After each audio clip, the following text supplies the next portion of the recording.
요리사가 밥도 제대로 못 짓냐라는 말은 앞으로 절대 듣지 않도록.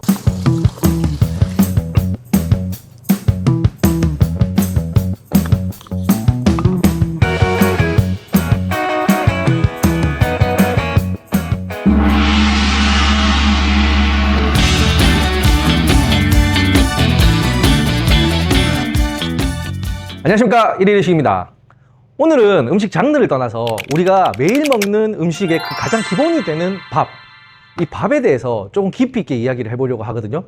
제가 매장에서 손님들이랑 이렇게 스키야키 굽다 보면 참 많은 얘기를 하게 되는데, 종종 듣는 질문 중에 하나가 왜 일본 여행 가면 밥맛이 한국이랑 다르죠? 쌀맛이 뭔가 좀 더 좋은 것 같은데요? 라는 이야기를 가끔 듣거든요. 아마 우리나라도 주식이 쌀인 민족이다 보니까 일본 여행 가서 밥을 먹다 보면 그 차이를 크게 느끼신 분도 있으실 거예요. 맛있다 맛없다를 떠나서 제가 느끼기에도 일본 쌀밥은 조금 가볍게 느껴지는 편이라서 좀 많이 먹게 되는 편이거든요. 요즘은 동서양의 음식 경계도 많이 허물어지고 다들 건강 생각해서 탄수화물을 줄이다 보니까 쌀 소비가 엄청 떨어졌습니다. 그렇지만 아직 일본 요리에서 쌀이 차지하는 비중이 엄청 크거든요. 일본에서 가장 유명한 음식이 스시인 것만 해도 알 수 있잖아요. 그래서 이 일본 요리, 한국도 마찬가지지만 우리 음식과 뗄래 뗄 수 없는 이 밥 이야기를 오늘 한번 해보려고 합니다. 저도 요리를 시작한 지 얼마 안 됐을 때 가끔 밥을 만들다가 실패를 해서 무슨 요리사가 밥도 제대로 못 짓냐라는 말 엄청 많이 들었거든요. 자, 오늘 이 시간 이후로는 요리사가 밥도 제대로 못 짓냐라는 말은 앞으로 절대 듣지 않도록 도와드리겠습니다. 자, 그럼 밥 이야기 시작해 보시죠. 우선은 이 밥 짓기의 가장 기본인 쌀 씻기와 불리기부터 시작해 보겠습니다. 오늘 제가 이제 말하는 쌀의 기준은 이 껍질을 벗긴 백미 기준입니다.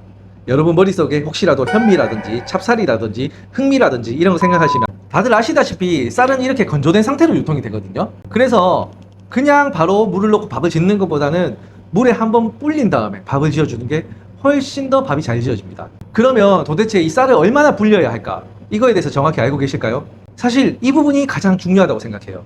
일반적인 기준으로는 20분에서 30분 정도면 쌀은 충분히 불려졌습니다. 이 정도만 불리면 수분이 쌀알 내부까지 침투를 했기 때문에 안정적으로 밥을 지을 준비가 된 거죠. 근데 사실 이건 어디까지나 기본값입니다. 예를 들어서 스시를 전문으로 만드는 매장에서는 쌀을 10분 내외로 굉장히 짧게 불리기도 하고요. 가을에는 햇살이 수분을 많이 머금고 있기 때문에 불리는 시간을 줄인다든지, 겨울에는 건조하고 물이 차갑기 때문에 불리는 시간을 늘린다든지, 반대로 여름에는 습해서 불리는 시간을 줄인다든지, 이런 세세한 컨트롤이 필요한 게 바로 쌀 불리는 시간입니다. 그래서 쌀 불리기 하나에도 내가 어떻게 밥을 짓고 싶으냐에 따라서 이 기준이 다 달라지기 때문에 제일 중요한 건 나에게 필요한 쌀 불림 시간을 찾는 게 가장 첫 번째라고 할 수 있습니다. 간단히 기준점을 잡겠습니다. 20분에서 30분 사이 원하시는 시간을 하나 정하고요. 일단 밥을 먼저 지어보세요. 그리고 그 밥 상태를 보고 기록을 해둡니다. 오늘은 이 밥이 고슬고슬한지 아니면 질은지, 이 기록이 가장 중요합니다. 사실 계절에 따라서 수온이나 쌀이 가지고 있는 수분이 다르기 때문에 조금의 시간 조절은 필요한데요. 제 경험적으로는 사실 그렇게 차이가 나진 않습니다. 짧으면 3분, 길어야 5분 내외로 변동만 주면 크게 차이가 없기 때문에 일단은 20분에서 30분 사이에 시간을 딱 정해서 밥을 한번 지어 보십시오. 그게 첫 번째 시작점이 되는 겁니다.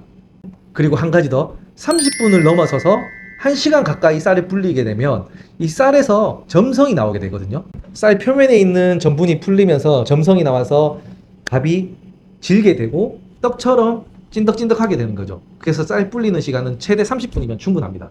자, 이렇게 쌀 불리는 시간을 정하셨다면 이제 쌀을 씻으러 갈 건데요. 쌀은 무조건 차가운 물로 씻어주세요. 여름이든 겨울이든 차가운 물로 씻어주는 게 중요합니다. 저 같은 경우에는 쌀을 씻을 때 첫물은 웬만하면 정수기 물을 사용하고요. 그 이후에도 계속 정수기 물을 사용할 수 있으면 사용해도 상관이 없고요. 수돗물로 바꾼다 하더라도 가장 처음 쌀이 흡수하는 물은 정수기 물을 사용하는 편이 좋습니다. 자, 조금 전 제가 차가운 물로 쌀을 씻으라고 했는데 계절마다 수온이 조금씩 다르긴 하거든요. 근데 그건 너무 예민하게 생각 안 하셔도 괜찮습니다. 왜냐하면 우리가 2년, 3년 이렇게 오래된 묵은 쌀을 쓸 일은 거의 없거든요. 일반적으로는 아무리 길어도 12개월 이내에 수확된 쌀을 먹는 게 보통이거든요. 군인이 아니니까요, 저희는. 그러다 보니까 가을에서 겨울이 넘어갈 때는 건조하고 수온이 차긴 하지만 햅쌀이기 때문에 쌀 자체가 가지고 있는 수분이 굉장히 많습니다. 그래서 저는 오히려 햅쌀이 밥 짓기가 더 어려워요. 수분 컨트롤 하기가 굉장히 힘들더라고요.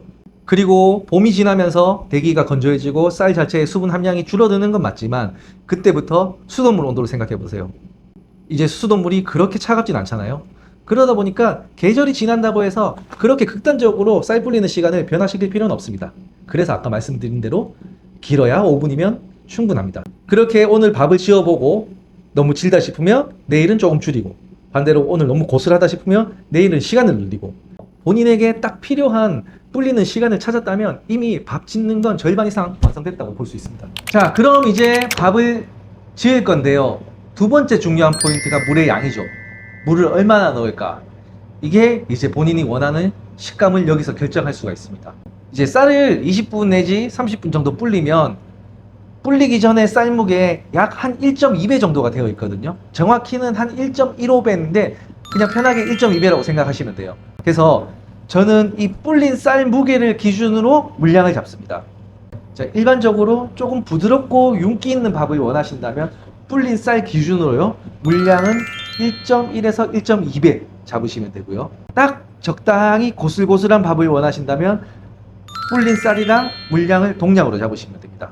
그리고 이제 스시처럼 굉장히 조금 고슬고슬하고 드라이한 쌀밥을 지어야 한다. 김밥 같은 거 할 때도 마찬가지죠.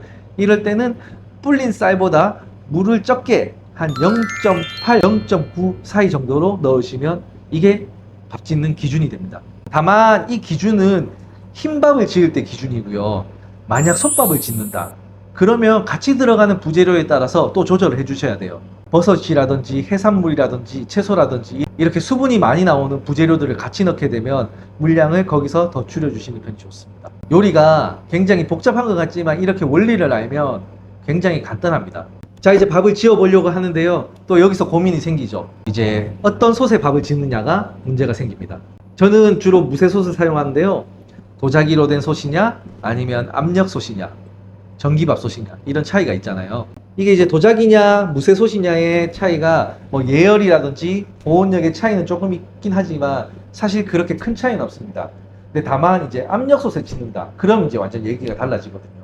잘 아시겠지만 일반적으로 물은 100도씨에서 끝이지만 압력밥솥 같은 경우에는 압이 가해져 있기 때문에 물 온도가 110도에서 120도까지 올라가 버리게 됩니다.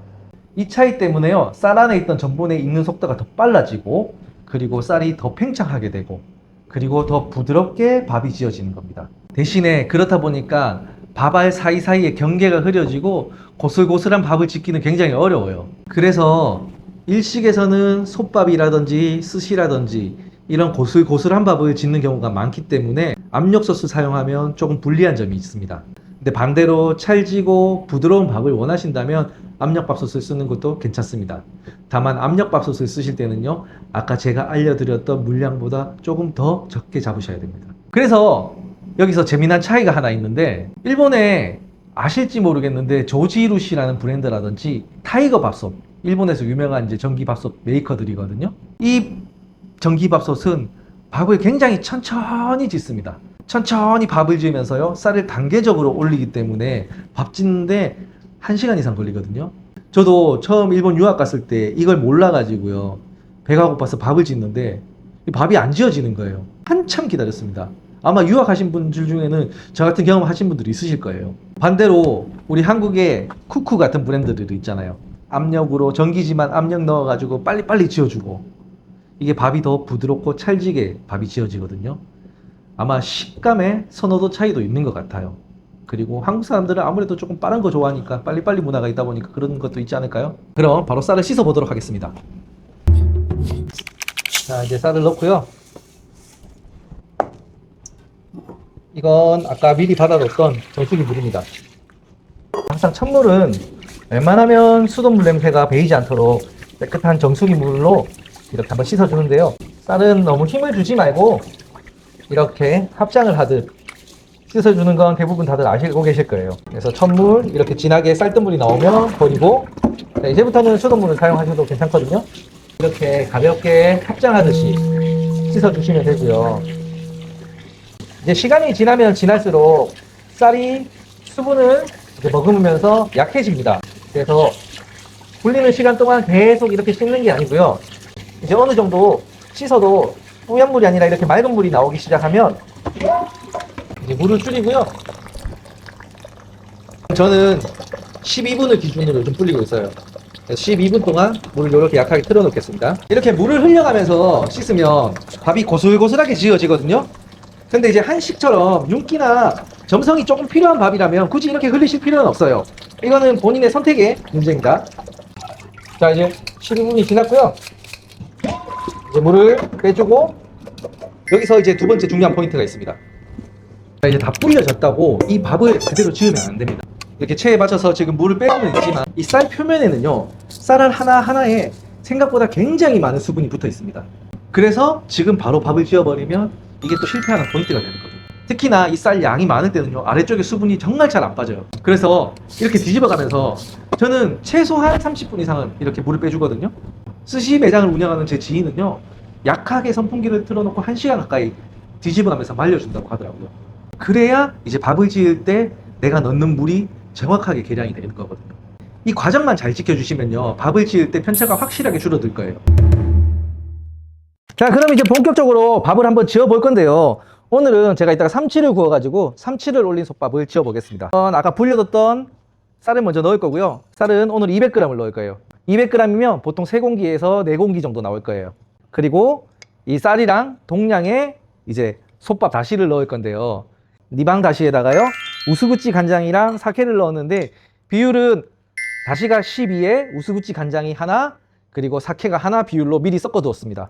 그리고 살짝 온도를 올려 두었거든요. 이 포인트는 이따가 한 번 더 설명드릴게요. 자, 솥밥 다시는 이게 12대 1대 1이 기준이고요. 이제 어떤 토핑이 들어가느냐에 따라서 간이 달라지니까 다시 비율을 조금 더 줄인다든지 늘린다든지, 그래서 다시를 한 10대 1대 1에서 15대 1대 1 정도로 이 사이로 조절하시면 됩니다. 가끔 미림을 넣는 분들도 계신데 저는 미림이 굳이 들어갈 필요가 없다고 생각하거든요. 이유는 간단해요. 밥을 지으면 그 쌀이 스스로 단맛을 내잖아요. 저는 그 쌀의 자연스러운 단맛을 즐기고 싶거든요. 근데 거기에 미림까지 넣으면 뭔가 조금 겹치는 느낌이 들어요. 그래서 오늘은 이 쌀의 자연스러운 단맛과 삼치의 기름, 그리고 니방다시의 감칠맛 가지고만 밥을 지어 보겠습니다. 자, 이제 불을 올릴 거고요. 다시는 아까 차갑지 않게 조금 살짝 올려서 제가 넣었다고 했는데요. 이게 지금은 쌀 양이 소량이라서 이렇게 이제 끓는 데까지 시간이 별로 차이가 없지만, 이게 막 예를 들어서 몇 킬로씩 대량으로 밥을 짓게 되면 액체의 온도에 따라 가지고 끓는 점 도달 시간이 굉장히 차이가 나거든요. 그래서 여기서 제일 중요한 게 초기에 이 저온 구간을 길게 가져가지 않는 거예요. 온도가 천천히 올라가서 이 쌀 표면에 전분이 먼저 팽창해 버리면 점성이 과하게 생길 수가 있거든요. 그래서 초반에는 인덕션도 이렇게 가장 강하게, 지금 저희 거는 이제 10단이 최고인데 이렇게 강하게 해주고요. 빠르게 100도 근처까지 올려서 뚜껑을 덮어주는 게 이제 고슬고슬한 밥 짓기의 포인트입니다. 불은 강하게, 최대한 강하게, 다시는 차갑지 않게 해서 넣고 시작하세요. 극단적인 예로 옛날에 주로 쓰이던 방식인데, 유타키라는 밥 짓는 방식이 있거든요.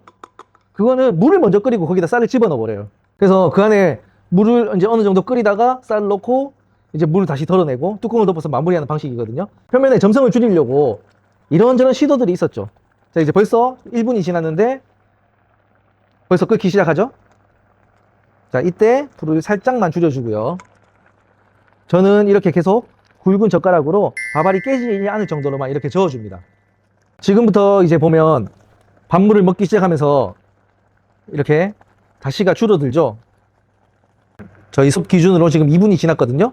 이때 이제 뚜껑을 덮고 불을 약하게 해서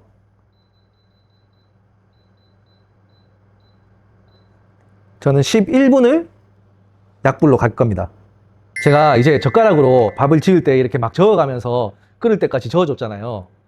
근데 예를 들어서 이렇게 젓질 않고 그대로 뚜껑을 덮어버렸다. 그러면 밥은 이렇게 처음에는 물이 많으니까 이렇게 대류를 하다가 점점 이제 불어서 팽창을 하는데 뚜껑을 그대로 덮여버렸다. 그러면 위랑 아래랑 무조건 차이가 납니다. 특히나 이 짓는 밥의 양이 많을수록 위아래 차이가 극명하게 나거든요. 그래서 밥알이 깨지지 않을 정도로 보면서 부드럽게 젓가락 같은 걸로 이렇게 위아래를 한번 섞어주면서 밥알이 이제 육수를 흡수할 때까지 기다려주다가 뚜껑을 닫아주는 게 또 하나의 포인트입니다. 그래서 속도 너무 좁고 깊은 것보다는 좀 넓은 걸 쓰시는 게 좋아요. 그래서 뚜껑을 덮고 이제 저는 11분을 맞췄는데요. 조금 더 누룽지를 만들고 싶다 싶으시면 약불로 한 12분에서 15분까지 가주셔도 되고요. 이제 11분이 지나면 불을 끄고 또 뜸을 10분 들일 겁니다. 그러면 이제 밥 짓기 끝났어요. 완성입니다. 이게 하나도 없죠. 밥을 짓는 동안 이제 저는 옆에서 삼치를 한번 구워 볼 거고요. 오늘 삼치는 이제 간장이랑 사케, 미림에 이제 살짝 재워둔 유한야끼라는 스타일로 한번 구워 보겠습니다. 솥밥에는 사실 웬만한 식재료가 거의 다 잘 어울리거든요. 근데 저는 개인적으로 좀 기름기가 많고 부드러운 생선이 잘 어울린다고 생각해요. 저희 매장 킥엔에서도 스키야키 외에 제일 잘 나가는 메뉴가 은대구를 미소에 재워서 구운 은대구 미소구이 솥밥이 엄청 손님들한테 인기가 좋아요. 그만큼 지방이 적당히 있고 부드러운 생선은 솥밥이랑 궁합이 아주 좋은 것 같아요.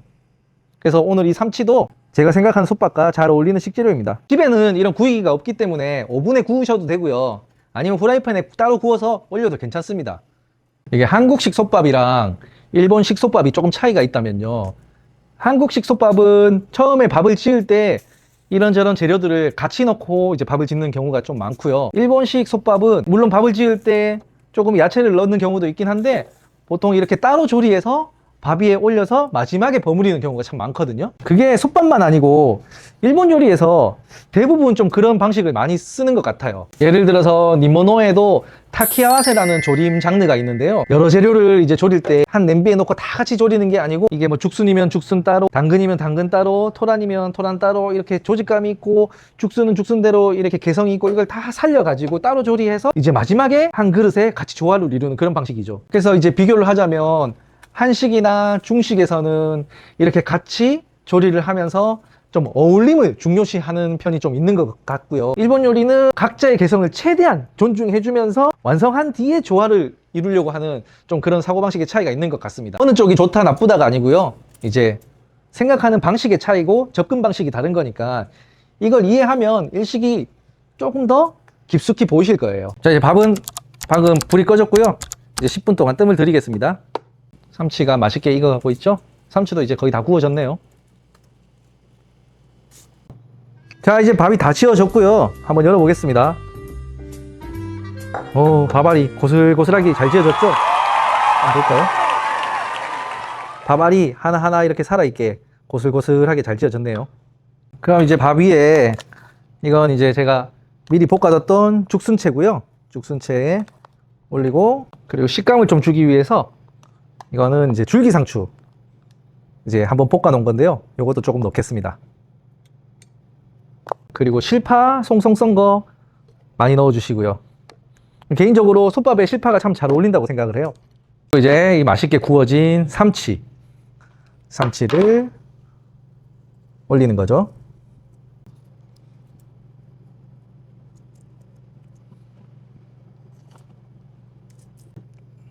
취향에 따라서 이런 깨도 좀 뿌리셔도 괜찮고요. 저는 후추도 조금 넣겠습니다. 한국 사람들 입맛엔 좀 안 맞을 수 있는데 시소 같은 것도 많이 넣기도 해요. 어떻게? 맛있어 보이죠?